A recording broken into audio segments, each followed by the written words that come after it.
Cuando llega el mes de agosto, a eso de finales de feria, los almerienses tenemos una cita ineludible con la historia. Son los colorados. Una fecha que sí, que todos recordamos, que hay un acto muy solemne en la Plaza Vieja, pero ¿cuántos sabemos realmente qué quiere decir aquello? ¿Por qué se conmemora esa fecha? ¿Quiénes fueron los colorados? ¿Qué hicieron? La historia es algo que a veces se atraganta un poco, pero para eso tenemos libros como este, Manes de Agosto. Es una novela, o sea que olvídense del tocho de historia, es una novela y por lo tanto se lee con enorme facilidad y nos cuenta precisamente esa parte de la historia de Almería. Vamos a hablar con su autor, con José Luis Will Guerrero. ¿Qué tal? ¿Cómo estamos? Hola, buenos días, encantado de estar con vosotros y muchas gracias por el interés que mostráis hacia esta novela. Bueno, es una novela editada por el Instituto de Estudio Almeriense y, bueno, como decía al principio, cuenta un poco, está ambientada en la época de los colorados. Realmente, ¿cuál es el argumento? ¿Qué nos vamos a encontrar en esta novela? Bien, pues como bien dice, la novela está ambientada en la época histórica en que transcurrieron los hechos que conocemos como el episodio de los Colorados, también conocidos como los mártires de la libertad. Los mártires de la libertad. Estas personas venían de Gibraltar y estaban en un contexto histórico complicado, ¿verdad? Así que ellos querían restaurar la Constitución. No podemos encontrarnos con personas que podemos asignarle una ideología tal y como lo entendemos hoy en día, de socialismo o de derecha o de cualquier otra tendencia política, porque en aquella época solo existían liberales y progresistas. Y absolutistas. Es decir, que no hay un paralelismo político entre aquella época y la actual. Ellos querían libertad y querían constitución, que es algo que a nosotros nos parece como elemental tener en nuestras vidas, pero que en aquella época pues no existía porque el rey había decidido desterrar la Constitución y volver a gobernar como un rey absoluto, como habían sido sus antepasados. Entonces, estas personas querían esa libertad para España y lo pagaron con su vida. Por eso, bueno, pues de alguna forma se le honra, se le desagravia, yo diría que es un desagravio, conmemorando su asesinato, su ejecución el 24 de agosto. Ellos querían libertad y constitución. Luego vamos a hablar un poco más de esos elementos, pero me gustaría saber un poco el desarrollo de la novela, es decir, cómo se novelan esos hechos históricos, qué tipo de relación hay entre los personajes. Bien, bueno, la historia comienza en Madrid. Comienza en Madrid con la llegada a España del ejército absolutista del Congreso de Verona, que había decidido restaurar el absolutismo. España en aquella época era el faro de la libertad en el mundo. Era el único país de nuestro entorno, junto con Inglaterra, que podía considerarse como una democracia. Entonces nos vamos a encontrar en la novela con uno de los personajes, periodista en Madrid en aquella época, un periodista muy comprometido, un cordobés, Benigno Morales. Nos vamos a encontrar con esta persona y con sus relaciones personales, con su familia y con correligionarios, con los coeditores de un periódico satírico y liberal y de actualidad política de Madrid. Nos vamos a encontrar con su vida y con su periplo hasta que llega a Almería. Cuando se habla de una novela histórica, bueno, pues descubrir un poquito lo que ocurre no tiene tanta importancia porque todos conocemos al final, fueron ejecutados, ¿verdad? Entonces, no estoy descubriendo nada, lo que no voy a descubrir es, lógicamente, qué ocurre a nivel personal, pero sí digo que se narran las vicisitudes de esta persona, Benigno Morales, como conductor, porque fue un intelectual muy comprometido que pagó con su vida, muy joven, con menos de 30 años, su amor a la libertad y a este país. Es decir, que no solo los acontecimientos son históricos, sino los personajes también. Todo lo que hay en la novela es rigurosamente histórico, absolutamente todo. Lógicamente, cuando se escribe una novela histórica, pues evidentemente los sentimientos, las emociones, las relaciones, pues ya hay que imaginarlas y ponerlas, ¿verdad? Pero todo lo que sucede es rigurosamente histórico. De esa forma se puede encontrar el hilo conductor de la trama desde sus comienzos hasta que desemboca trágicamente en los hechos de aquí de agosto de Almería que conmemoramos cada 24 de agosto. ¿Cree que estos hechos son suficientemente conocidos por los almerienses? ¿Cree que deberíamos prestarle más atención? ¿Fueron realmente relevantes, no solo a nivel local, provincial, sino fueron relevantes también en el contexto de España? Bueno, yo pienso que deberíamos de prestarle más atención y desde luego el desconocimiento en torno a los colorados es absoluto. Yo me he encontrado con personas que piensan que los colorados simplemente eran unos fusilados de la guerra civil, de los rojos. Y me he encontrado hasta esas personas que tienen hasta esa idea. Claro, porque habría que aclarar que colorado no es por ser rojo o de izquierda, sino sencillamente porque las casacas eran rojas, eran coloradas. Claro, ellos tenían un uniforme que habían tomado prestado en Gibraltar del ejército inglés, la típica casaca roja del ejército inglés. Necesitaban un uniforme y tomaron ese como forma de identificación para sentirse más como un ejército de liberación. Pero desde luego nada que ver. Esto ocurrió en 1824 y estamos hablando de más de 100 años de diferencia con respecto a la guerra civil. O sea que ni los partidos políticos ni la ideología tienen un paralelismo con lo que ocurrió en la guerra civil y por supuesto los hechos, son más de 100 años antes. Pero deberíamos de prestarle más atención porque estos hechos pues tuvieron mucha relevancia en España, desde luego que la tuvieron. No es que fuese el único intento de pronunciamiento liberal en España, no, hubo muchos más. Hubo muchos más como el que había llevado a cabo el general Valdés en Tarifa, que acabó también trágicamente, aunque el general Valdés pudo escapar. Y también luego pues, hubo más intentos de pronunciamiento liberal, como el del general Torrijos, que lo pagó en su vida en las playas de Málaga, siendo fusilado.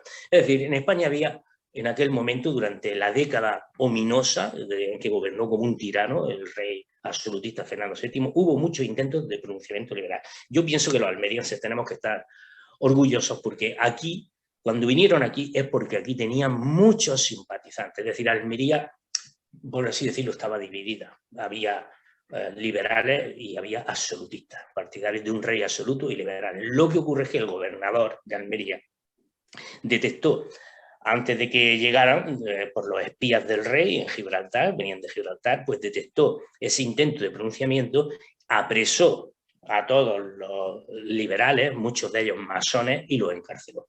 Con lo que la esperanza de que tenían ellos de que le abrieran las puertas de Almería, pues no pudo hacerse. Hay que tener en cuenta que en aquel momento las murallas de Almería existían. Almería estaba completamente amurallada.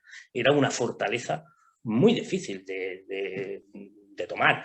Y por ello, pues, contaban con que le abrieran las puertas de Almería a estas personas que ya le digo que estaban en la cárcel. O sea que eso fue quizá el hecho más decisivo, el servicio de espionaje del rey en Gibraltar, que detectó la venida de estos constitucionalistas a Almería. O sea que acabó trágicamente y en parte se debe a esta labor del espionaje. Bueno, un éxito del espionaje español. Alguna vez tenía que haberlo. Sí, pero también un fracaso de los liberales españoles de aquella época. Sí, Un éxito sí. del espionaje español Claro, y lo decía de un broma. fracaso. Ya, sí, claro, lo he entendido, sí. Sí, muy Pero bien. quería preguntarle también, precisamente en esa ceremonia que se hace en la Plaza Vieja, en la Plaza de la Constitución, durante la feria, conmemorando esta fecha, se canta la marsellesa. Bueno, la cantan los que la saben. Eh, ¿cree que es oportuno es el canto de la marsellesa o no tiene nada que ver? O, en fin, ¿cómo lo valora?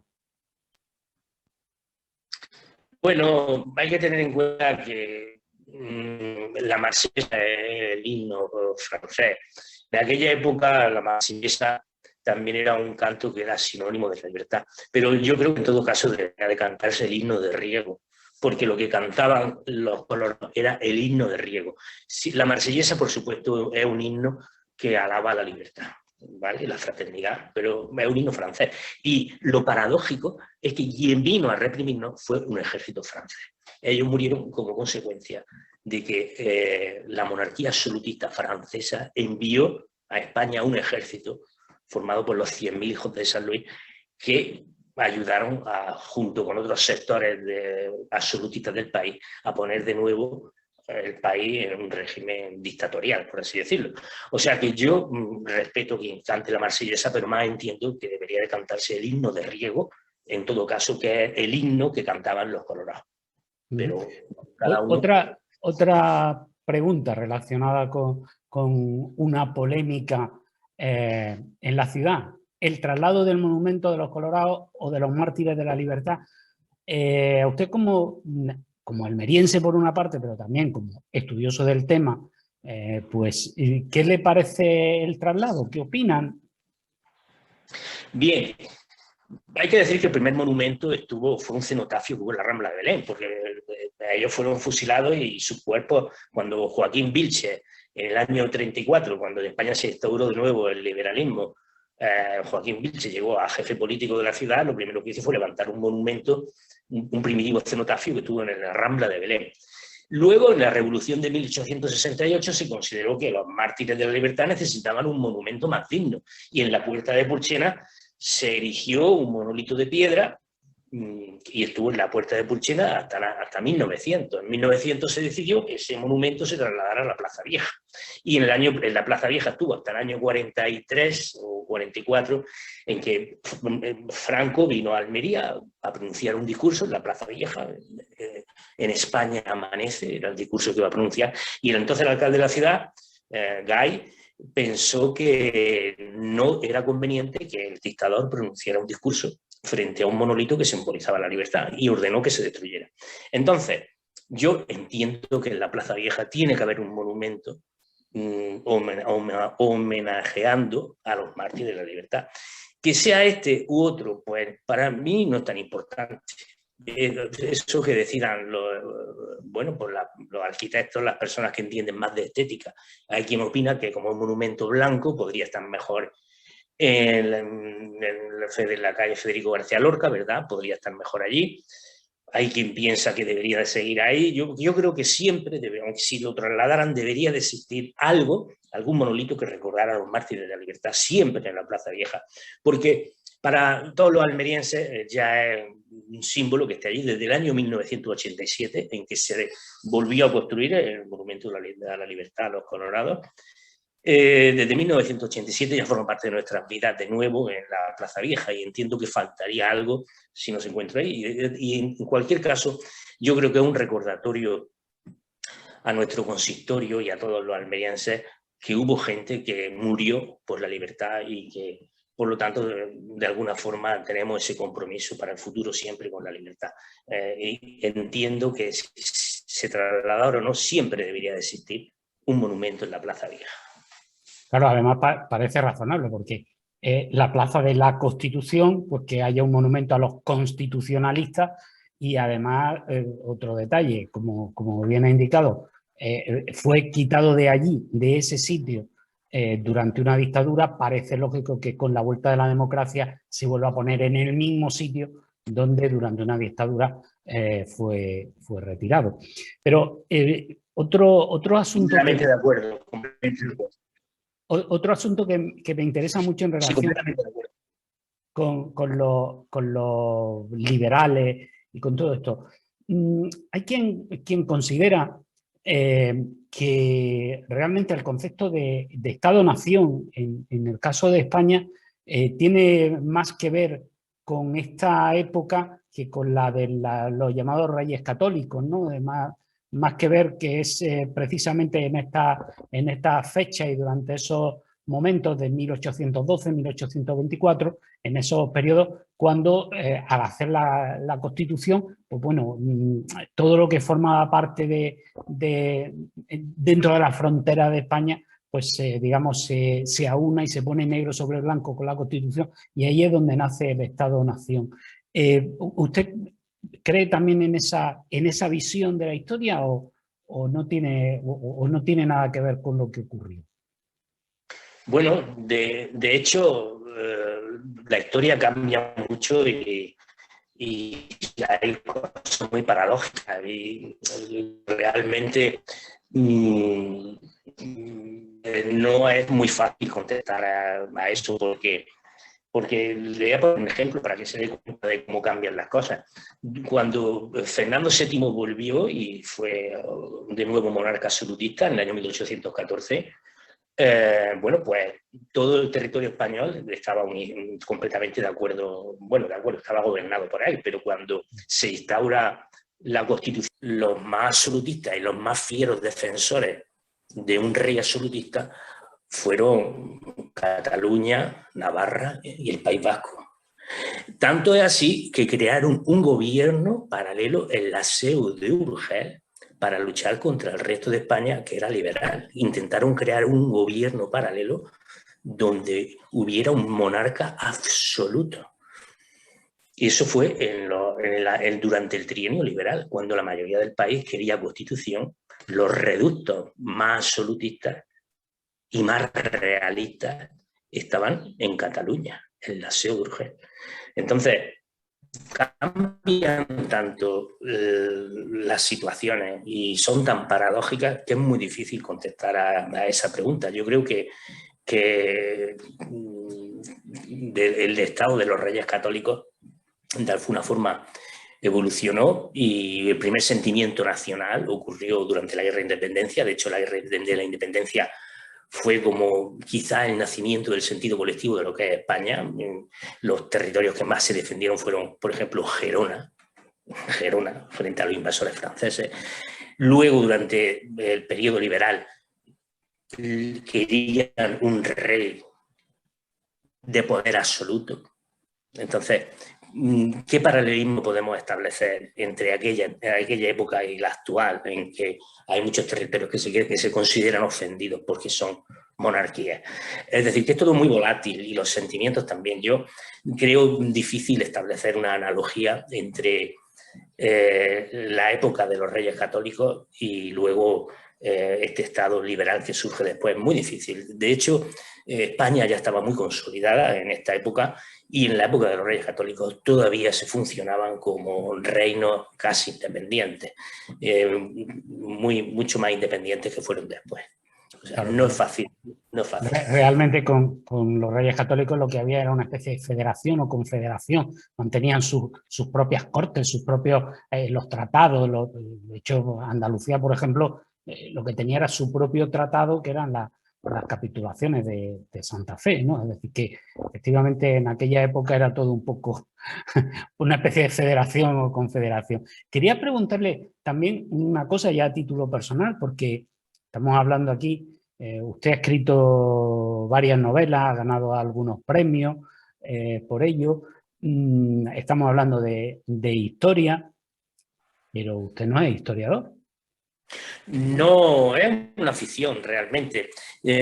Bueno, mi profesión, soy profesor de universidad, soy catedrático de tecnología de alimentos en la Universidad de Almería.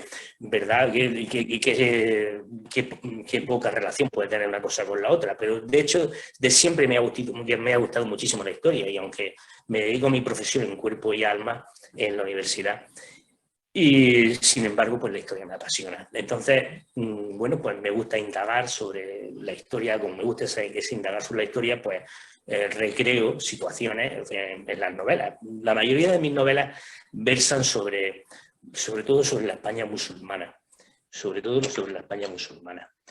Pero también hay otras novelas, pues, en otros periodos históricos, por ejemplo esta de Los Colorados, aunque también estoy escribiendo una novela sobre el asesinato del Teatro Cervantes. Es decir, que siempre suelen ser temas que me llaman la atención, que investigo, y luego ya la historia, pues me gusta novelarla para hacerla amena. Y en este caso, bueno, pues el Instituto de Estudios Almerienses ha considerado que tenía valor no solo como novela para leer, sino también como documento histórico, y por eso la seleccionaron en primer lugar para ser publicada en la convocatoria del año pasado.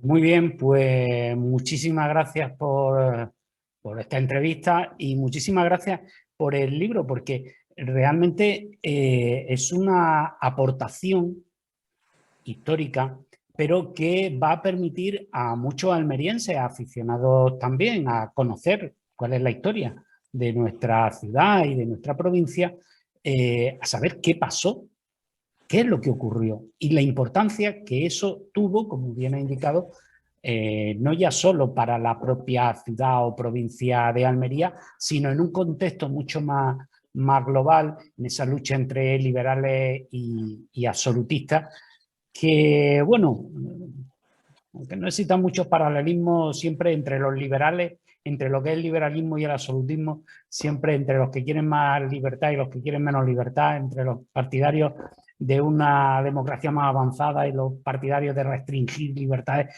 Eso yo creo que es lo que mueve no ya nuestra historia, sino la historia de todo el mundo, ¿no?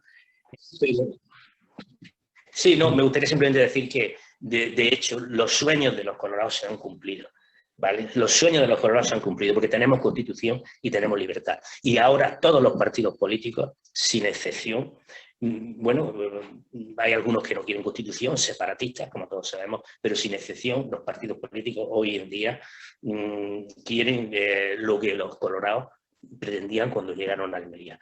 Es decir, que los sueños de estos mártires se han cumplido, es lo que quería decir. Y que, bueno, pues es difícil hoy día, sería encontrar partidarios de un rey absolutista. Yo creo que eso es algo ya que ha quedado enterrado en el pasado, afortunadamente para siempre.